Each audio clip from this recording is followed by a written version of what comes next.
The world of Hunter x Hunter. Vast, mysterious, terrifying, menacing.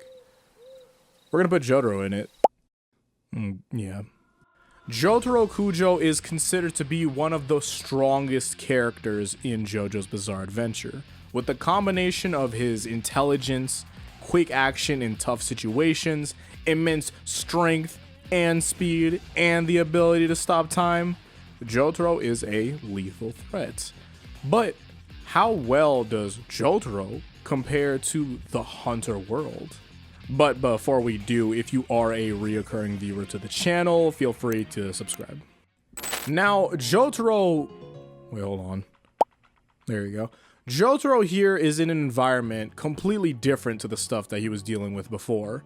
I'm going to be using end of part 3 Jotaro, but even after all that was part 3, this will still be largely different compared to the Hunter world. So let's go about these comparisons. This comparison begins with the Hunter exam arc and its fights. There's not much here that sticks to this arc that's to worry about for Jotaro. For example, Gon, Kurapika, Leorio versus Hisoka, all of that. We learn that Hisoka is more than just this arc and is one of the strongest Hunter characters that we should worry about, but since we still can see him in the end, we can worry about that later since he doesn't go through any extreme changes in terms of strength. After Hisoka, the next fight that we have is against the prisoners. These are some fairly easy people to smack up. They're fairly regular. There's the fake spider prisoner and the killer that actually fight here, and they've been taken care of by early Kurapika and early Killua. As Jotaro stands as a small building level to building level character, there are not many people in this arc that's messing with him. We meet Hisoka and Netero for reasons mentioned earlier, but we're going to be waiting a bit before using them. But if Jotaro were on that plane playing against Netero, considering his speed, he would most likely get that ball. The Zoldic Family arc is unofficial apparently, but I'll say it here since we didn't see any fights, there's nothing I'll be comparing. But Jotaro might actually be one of the only people that gets to the 7th door that we know. That's going off the calculation of Jotaro holding up the teeth of High Priestess to prevent getting crushed. The feat got us varying between 113.34 tons and 280.63 tons. So this would be doors 5 to 7. Since door 5 is 64 tons, door 6 is 128 tons, and door 7 is 256 tons. So there is that. Next is the Heaven's Arena arc. There's not much here that's doing anything. The best we get here is the fact that this is the beginning of Gon and Killua's growth to being stronger hunters. Hisoka is still there, but we're holding off on that for now, because really, what do we have here? Mr. Spinner guy who loses to Gon, who just got Nen. Then there's other guy who Killua whooped using his immense Zoldic training. Both of our protagonists here have yet to do something to mention that's in the same ballpark as Jotaro. Now, we're in York New City arc. This situation is relatively difficult for me, because let's consider the fights that we've seen in this arc. We have Uvogin versus the mob, Uvo versus Shadow Beast, then Kurapika versus Uvo, and Crollo versus Zeno and Silva. These are some strong characters we have here. The troop, specifically Uvogin and Crollo, and then there's the Zoldics, which we will be looking into a more bit for Zeno later. Well, actually, most likely not to, because Chimaera Antarctic. You'll know why. We might not get there. Uvogin is one of the strongest Hunter characters that we've seen work and one of the best showcases of strength that we have in the series. Uvogin's Big Bang impact alone, I calculated this character to be about small town level, and this was from the anime. Initially, there was a different calc of the manga version adding up to multi-city block, which makes sense. Now, with a character like this, what is Jotaro supposed to do in this situation? Honestly, that's the problem for me. What is Jotaro supposed to do that's in character and probable for him? Uvogin has the strength and durability here. For a fact, he's also out here tanking bazooka blasts and catching bullets with his teeth. No stand! No stand! The only thing that Jotaro has over Uvogin is that he's faster than the speed of light because of Star Platinum. And when it comes to a fight, I'd say you're gonna need more than just speed to take out a behemoth like Uvo. This man is his own army. Time stop isn't even enough since Uvogin can just tank the hits and try to work around Jotaro's speed and abilities. I do think that Jotaro can do a fantastic job in running away, so he just doesn't have to deal with it. And we've seen that with Killua, like sometimes that's just needed. You have to be able to pick your battles. Sometimes you're just not winning it. Okay, well, what else are we looking at in this arc? There's Kurapika, Chrollo, Zeno, and Silva.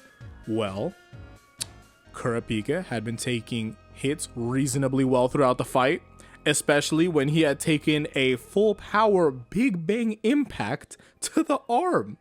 And all it did was break his arm. Consider what it had done to the ground and a Shadow Beast member. So, if Kurapika's durability is comparable to Uvogin, I can't imagine that going well either. Then I'm supposed to just continue to mention Chrollo, Zeno, and Silva, characters who have a pretty good idea that they're on par or most likely stronger than Uvogin. I mean, like, it's just a diff in strength at this point between Jotaro and these two. But I want to continue through the arcs because I believe we can get a better idea of where Jotaro should be given the strength of the hunters that we'll still see. Next, Greed Island. Now, this arc didn't exactly have the most stuff going on in scaling because the cards solve most problems and you're supposed to play the card game. But it was an essential part of the story due to Gon and Killua leveling up. So a feat that was calculated by someone from the manga was Gon destroying a large boulder, then using it as some sort of defense against Beanold. That calculated Gon to be at least small building level, comparable to Jotaro right now. So let's say that that's real. Killua had been stronger than Gon at that time, and Genthru was comparable to both of them. In this situation, Jotaro should still have the upper hand compared to anyone else there, even if they were in the same bracket of strength. Jotaro has the speed, intelligence, and surprise factor in having a stand, especially if they're all having the same durability, same strength, and Jotaro most likely is able to dish out more than them. I think that full-powered Gon hits are something to be concerned about if you're of the same speed here, but Jotaro, in this case, should be able to pack that thing too, so if he does come around, he will get clapped. Our protagonists are not outside of our range, but then we have the Chimaera Antarctic, and this is a true diff between these characters, I promise you. The Chimaera Antarctic introduces some of the most snapped characters we've ever seen in Hunter. Now, I'm going to show where these characters are, using some reasonable basic scaling. So with the Chimaera Antarctic comes the hierarchy of the ants. At the bottom, there are the peons. That's what they call them. I'm not mean. I swear, not. Next are the officers. Officers that got Nen are characters like Ramit, Snake, Hollow, Bat, and many others. A character like Ramit, or Ramot, would fold the Gon and Killua that just came straight out of Greed Island, but that changed soon after, with Killua getting the whole needle in his head removed. The officers get smoked by Gon and Killua after some remote training from Kite. So, how strong did they have to get to do that, to beat these officers? Well, with Gon's new strength, he slammed an officer into a mountain using wind created by swinging a tree, and he punched another officer so hard he had sent them flying to another country, like the NGL, and they were on the East Republic, I think. Whether or not he got there is one thing, that's just debatable. But to hit someone so hard that you can't see them anymore is a feat of itself. It's very snapped. Another comparison I'd add here is that you see the Phantom Troop in the Chimaera Antarctic. They've got a lot of push here, a lot of pressure is on the troop. Bonolenov was fighting an officer and had to bring out his Battle Cantabile, Jupiter Nen ability. And even with his supposed multi-city block level attack given by calculations by other people, there were still like pulverized remains left of the ant. If there were a marginal difference in strength, you would have seen something like when Uvo had first used the Big Bang Impact on the Shadow Beast, like, oh man, this completely like atomized them. This is not comparable between these two. Now with the troop finding officers and getting pressure on it, they were actually pressing the troop while Gon and Killua are just breezing through some officers. I'd say that they should be comparable to certain troop members now. Like, it shouldn't be that crazy of an idea. But Gon and Killua continue to improve well enough to fight the next tier. So that means everyone should be stronger than Jotaro by now. And the more that I continue, the more I'll be introducing more characters that are stronger than Jotaro. We didn't even get into squadron leaders. Squadron leaders is fucking snap. And after that you have Morel, and then Gon about to blow away Morel. This isn't even on script. Let me stick to the script. But let's try to get descriptive with this. Jotaro's position in this would be something along the lines of a Cheetah-like character, like Cheetah the character in Hunter, that you can't get your hands on, but he's also not doing enough to you to warrant an immediate retaliation. This situation would be a fight that Hunter characters would have to dwell and think on a bit more in the fight about how they want to go about trying to get their hands on him. Those with the intelligence and abilities to challenge Jotaro's speed and time stop ability, like the more so on the intelligence and I guess the countering using the abilities, if they want to do that, they could. If those people have the ability to, they could and would. Those that can't challenge him would most likely either stalemate or lose the battle of attrition, depending on the stamina difference between the two. Like, just say that Jotaro is just defending himself on getting these, not getting hit. He's just flying away and just trying to dodge all types of stuff. And he has more stamina than them. Like, if he does, then he'd be able to win that. But if not, he might lose the war of attrition too. So that's just a thing on its own. But yeah. So let's have a strength tier list of the Hunter anime. Let's just get straight to that type of stuff. We'll have Netero and Meruem in X tier, for example, right? The Royal Guards in S+. It's going to be that type of tier list. Squadron leaders in S and officers in A.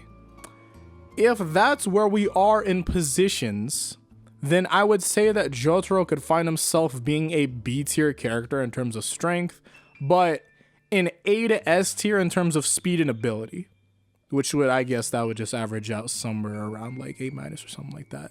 Jotaro has an uncontested difference by having access to massively faster than light speed actions and time stop, but he doesn't have the strength to make that matter against these tanks. Like, everyone is a tank to him essentially now. The best thing that he can do is try to wear down the competition and capitalize on that weakness. If they never get to that point of weakness and their stamina just keeps on going because they're hunters and Nen does all that, it might just be time to call it Joseph and run away. Thank you all for watching. I know that there's some people that are going to be like, wait, let's bring up some different JoJo characters against these Hunter people. And I know if you want that type of stuff, you leave a comment, all right? If you've enjoyed the video, leave a like or subscribe if you haven't. Hopefully, I'll see you all in the next one. So until then, peace out and Godspeed.